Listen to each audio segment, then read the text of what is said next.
All right, good morning. Today is Tuesday, December 14th. Today's lesson is going to be coding bat. Remember in coding bat, you're actually doing little methods. So this is a great way to practice coding methods. Um, so as far as what's going on in the folder today, there's a little lesson that'll go over one coding bat question with you, kind of get you ready. And then your job is to complete 3 out of the 4 of these additional coding bats. So you can see these are links to the questions. Just make sure when you click on them, make sure you actually log in up here to get credit for them. So click each link, log in, right? And then you got to complete 3 out of 4. If you get stuck, there are help videos for each one, but I would try to do them on my own and only use the help videos when you're in a point where you get stuck. All right.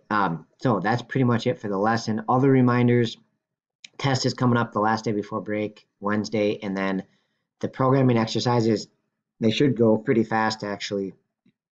And there's starter codes for each one. So there's looks like there's only 5 and then maybe one of your own probably, so maybe 6.